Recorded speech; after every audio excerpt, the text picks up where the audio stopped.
The rest of the story.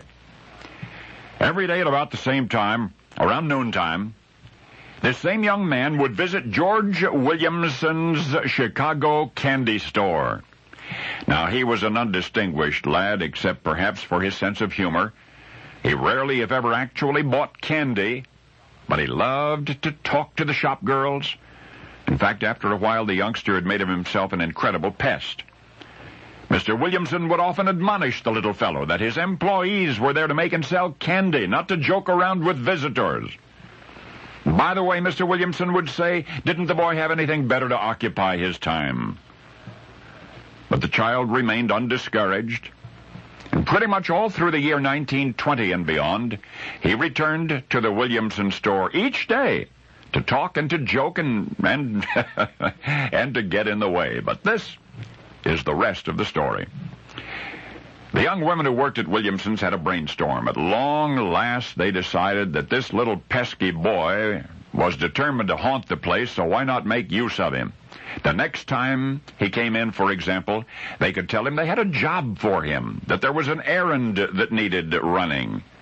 The task need not even be necessary, only something to preoccupy this eager little boy, and if doing favors discouraged him from coming in the store, so much the better. Well, the next day the visitor arrived on schedule, but before he could say a word, one of the shop girls called his name.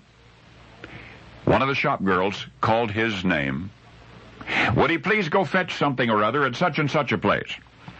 And, of course, such and such a place turned out to be halfway across town. But instantly, the lad's eyes lighted up.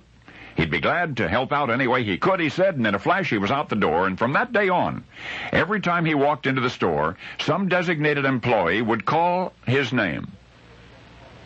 Some designated employee would call out his name and make a request. And so much for the pest. In fact, the more favors the little boy did, the more errands he ran, the more the shop girls realized what a good-hearted, really well-intentioned little fellow he really was. And the best recollections are that after the summer of 1921, folks around the Williamson store never saw the youngster again. And if his last name were ever known, it has long since been forgotten. And yet old man Williamson made certain that you would never forget that young man. Because, now remember, whenever they had an errand, they would just call out this young man's name and send him off to wherever. One day, the company, the employer and employees were debating a new product name. Now, don't get ahead of me. They had a new candy bar, and they wanted a new name for it. And after only a little discussion, they agreed on that little boy's name, because it had been spoken around the store surely more than any other. Each time there was an errand, somebody would call out. Now, you may have heard that this candy bar was named after the alias of author William Sidney Porter, but that's not so. From now on, you're going to know that the name of that candy bar honors a little boy that